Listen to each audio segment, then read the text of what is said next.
Hi, I'd like to show you how to make a herringbone stitch. So you take your yarn, you yarn it over your hook, you find the next stitch, which is right here. You insert your hook for this herringbone stitch, so it would look like that on the top.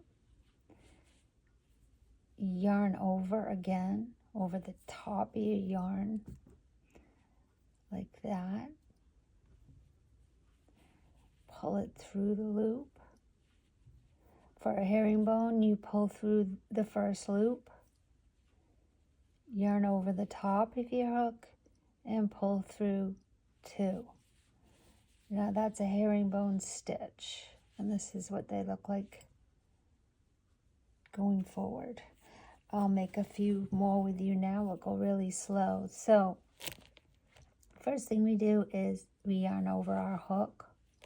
We find the next stitch we need to go in, and that's this one here. There's a stitch, there's a stitch, there's a stitch. What the top of this stitch looks like is right here. Stitch, stitch, stitch, stitch. Some people refer to these as V's.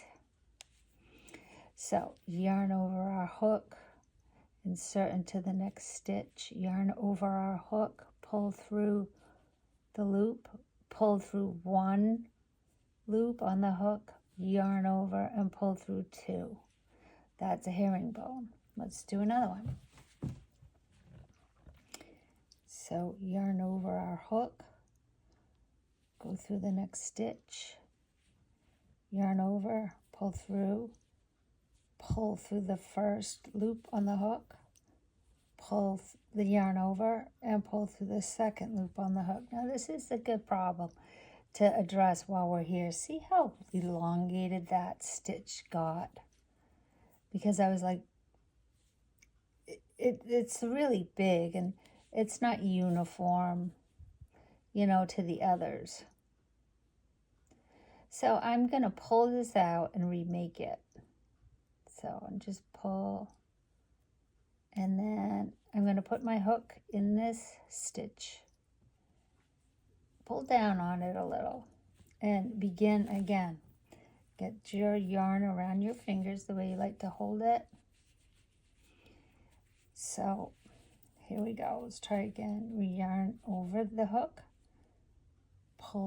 go through a loop, stitch, pull through the stitch, pull through the first loop on your hook, yarn over the hook again, and pull through both loops on the hook. There, that looks better. Like, don't panic when things like that happen. It happens to all of us, and the piece I'm working on is heavy, so it's pulling down on it, and it felt like I needed to redo it. So I'm gonna put the crochet hook back in, and I'm using a 4mm. I'm gonna yarn over for a herringbone stitch. We're gonna put it through our loop, our stitch, yarn over, pull through. We've already pulled through. Now I'm gonna pull through the second loop on the hook, and I'm gonna yarn over my crochet hook again and pull through two loops.